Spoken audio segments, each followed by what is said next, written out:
কথাতেই আছে মাছে ভাতে বাঙালি, তাই বাঙালি মানুষ যেখানেই থাকি না কেন মাছ মাংসের খোঁজ করতে ঠিক বেরিয়ে পড়ি। আর সেরকমই এক সময় বেরিয়ে দেখতে পাই এই বড় বড় কাঁকড়াগুলো। সম্ভবত এগুলো মাড ক্র্যাব।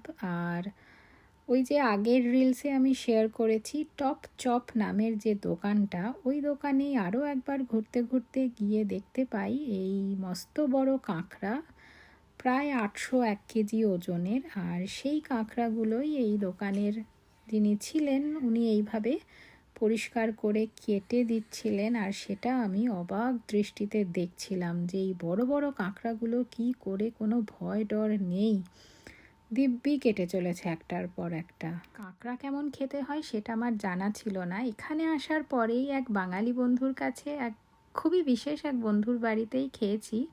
দুর্দান্ত রান্না।